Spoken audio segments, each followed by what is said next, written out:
I'm going to be very candid and frank with you. I don't want to say I'm going to be honest with you, because I'm always honest with the audience.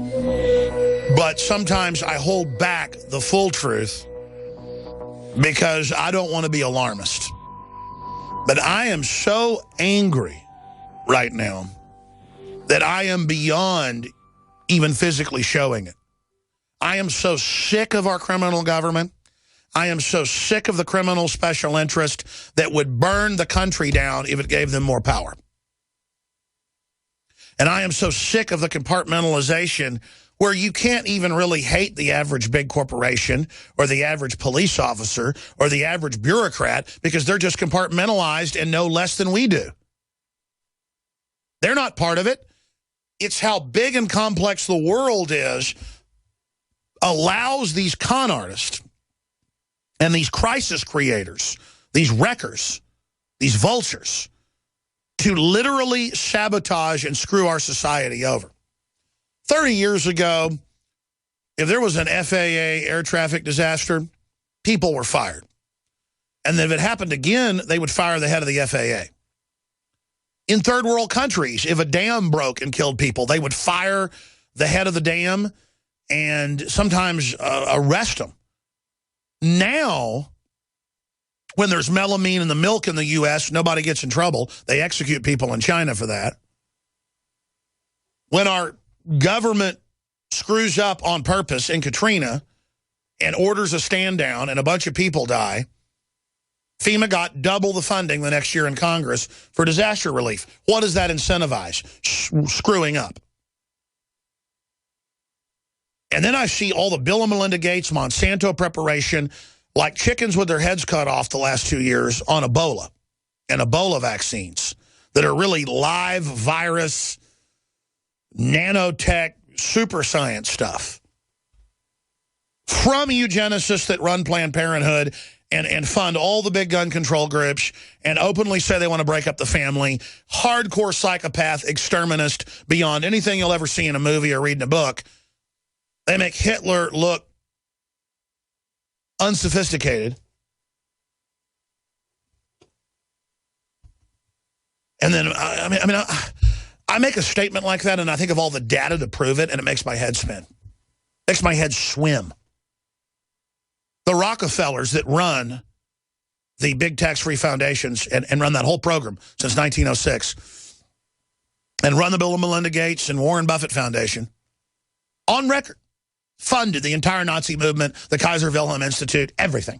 They run modern education. They founded the UN, gave them the property for it. They run every North American union, every Asia-Pac union group. They run everything, along with the British and Dutch royal families and the Rothschilds. And they are flaming crazy people. Now, they would argue, no, we're in control and running the show, and we work 15 hours a day to do it. And it's actually true. I mean, I guess we've gotten to the point just ceding it all to them, going, okay, you can bring Ebola in, you can forcibly inoculate, you can come out with aerosolized vaccines and vaccines in food we can't escape, and we can see them hurting everybody, and no one stands up to you, so maybe it is survival of the fittest. Maybe social Darwinism is true. It's a cult with these people. David Rockefeller, I've had top scientists on and people this happened to, would in the 70s and 60s and things just show up at a university. Wouldn't even be Harvard or Princeton or MIT. He showed up there too. And would just show up in the lunch line to recruit, you know, the top 20-year-old scientist. But they're obsessed with test scores and who's the smartest. And then they recruit him into this cult. And they even tried to recruit my dad. It wasn't David Rockefeller, but it was the head of the botany department, into this literal eugenics cult. And I'm here telling you this. This is not a game. Do you understand how evil these people are? So I don't know if they released this Ebola. I know it's mutating like it's never done before, appears to be going airborne, and it kills 70% of people who get treatment in the West now, and more than that in Africa. And let me tell you, everybody thinks they're going to live forever. You think you're invincible? I buried 3 family members in the last 12 months, killed by this mystery respiratory crap that's just common mutated staph bacteria in these hospitals. You go to the hospital to visit somebody, you get it, you die. Family comes to see you, they all get it, they start dying. And because it was a real plague, and the hospital doctor said they'd never seen death like this, and it was all over the country, nothing in the news except a few local papers saying a lot of deaths and the hospitals are overtaxed. Because when it's a real crisis, they don't tell you it's a real crisis. And when it's not a real crisis, they tell you it is by default. And we're watching in slow motion like a car wreck. Or like watching a kid strapped down by Ted Bundy have their fingernails torn out slowly. We are sitting here watching the government bring it in, watching the borders being wide open, watching the giant population being targeted by a tiny psycho elite who believe they're preparing to sweep the earth of the human disease. All their movies, all their TV shows, all their programs, lauding the world without humans, life after humans, all these preparations.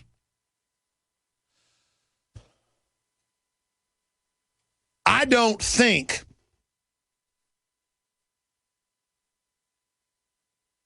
that this will probably even be the big one. As I've said for over a decade on air on this subject, I know how they work. I said they would do medium-sized and smaller bio-releases that kill thousands or hundreds of thousands in the West, millions in Africa, because that's where they've already gotten away with, 45% of some African countries having HIV. They go check the sexual organs of the young girls. They've never had sex. And then they trace it right back to the vaccines. Even BBC had to admit that. It's probably 6-7 years ago. They're giving it to them. So where they've got air superiority, where they control the media, where they've got the people under their control, oh, it's just a bunch of Africans, kind of a deep-seated liberal racism, they can get away with giving 45% of the country HIV and killing them. But they'll have it rolled out, as I predicted, with an Ebola or a SARS or a super flu that kills tens of thousands at first, then hundreds of thousands the next season, then a medical tyranny's put in place. Everyone accepts the government's the boss, they're in control. We've got to have total quarantine, total forced inoculation, or you don't want to happen what happened in 2015, do you? The winter of 2015, where it spread all over the world and killed millions. I mean, you don't want that to happen again. You take your Bill and Melinda Gates shot, Alex Jones. And the public's not sophisticated enough to know they were behind the vaccine, behind the testing centers, in the country where it began to go viral and spread and mutate and go from 3 days to 21 days so it can spread further and farther before it's identifiable. But I may be wrong. It could go airborne this year. And then 70% of the people that get it will die. We're talking potentially about billions of dead people. And now they've got the armored vehicles in place, the checkpoints, the surveillance, all of it. I kept telling you for years, really about 17 years on the eugenics end, 10 years deeply on it. First few years I wasn't that learned in these things. I knew a lot about it, but nothing like I do now. That once they got their grid in place, once this system was in place, it would be the death of us all. You've got world leaders, Prince Charles, Prince Philip, Queen Beatrix, Ted Turner, David Rockefeller, Senator Rockefeller, all of them talking about how they want to kill everybody. And before you idiot trolls out there watching make jokes about me starting to break down, listen, I got 3 kids. And all you stupid trolls who think you have a death wish, you won't really have a death wish when you're flopping around with blood spraying out both ends. Let me tell you something. The New World Order wants us all dead, and this could be it. I told you Homeland Security wasn't for Al-Qaeda. I told you it was for the Tea Party and gun owners and veterans and people that won't roll over to whatever it is they got planned. And you got Dr. Pianka that gets these world awards, and at the time headed up the UT Biology Department, coming out and saying it's coming soon, the airborne Ebola. I'm sad for my family, but it must be done. 90+% will die. I am ready. It is coming.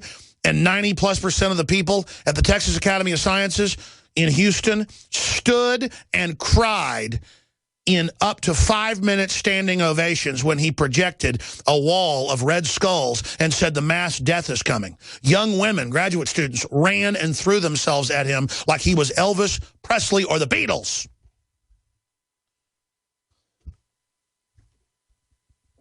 If my dad was in the top 125 test scores across the board in Texas.